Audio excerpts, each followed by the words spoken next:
SportsBit is powered by BetOnline, driving the opening odds market since 2001. Visit sportsbookreview.com to learn more about BetOnline and its A+ rated platform in the link below.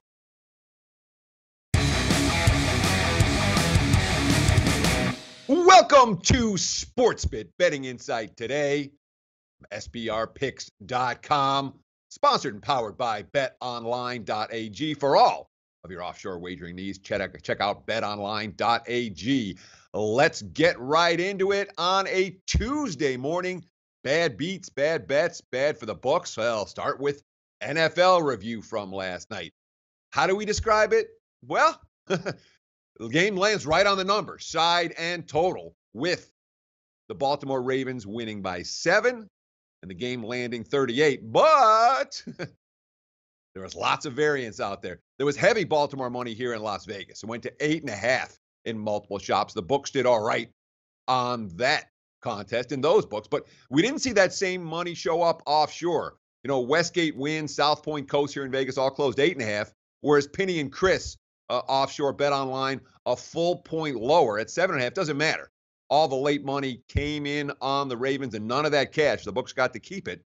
But the game, if you had a 38, you got to push on that game total-wise, despite the fact that the two teams combined for less than 600 total yards.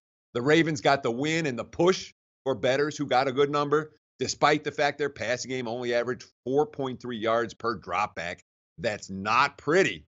Baltimore, a difficult team to lay points. Their defense is dynamite. Their offense is not. Obviously, the Texans, with that early touchdown, didn't reach the end zone again. Best weapon in the game for Baltimore, once again, their kicker, Justin Tucker, one of the best weapons in the NFL that nobody talks about. Let's give him some love.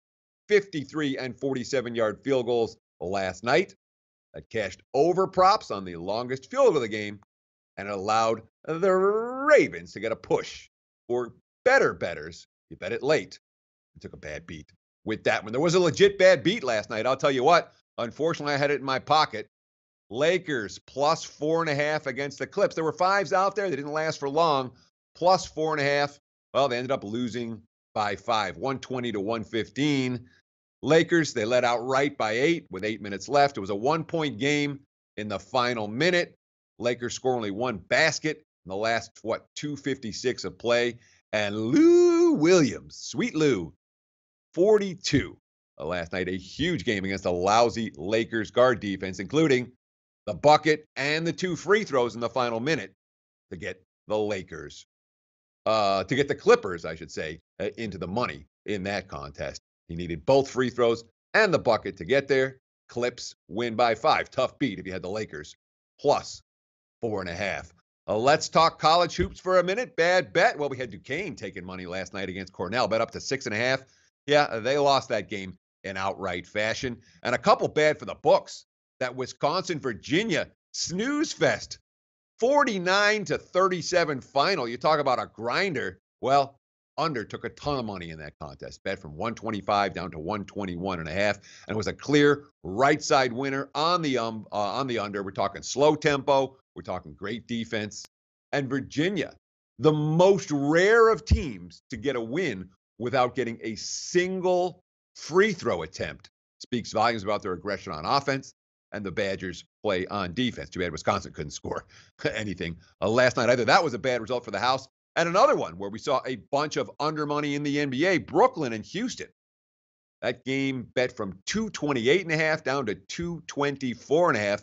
Bettors, I don't know if they had a great idea, but the fourth quarter was a shutdown fourth quarter in a one-sided game. Neither team pushed the tempo. After 3 high-scoring quarters, the fourth, only 44 points. The game died. The two teams combined for 89 three-point shots, but they only made 30.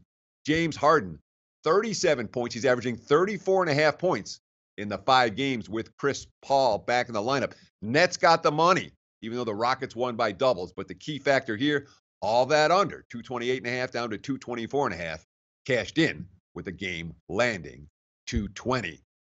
You know what we got next? It's big game breakdown right here on SportsBit. Thursday NFL, Friday Pac-12 championship game. We've got college hoops tonight. We've got NBA tonight. 4 different sports, 4 different big game breakdowns. Stay tuned right here on SportsBit Betting Insight today from SBRpicks.com. Hey guys, thanks for tuning in to our channel. Now, we've put a lot of work into producing all these free videos, so please help us out and keep all our content free for you forever by simply liking, sharing, commenting, and subscribing. Now, not to mention, a visit to our industry-leading website will warm the hearts of all our SBR employees, especially myself. Now, the links are over there to the left, so do check those out. Thanks for watching.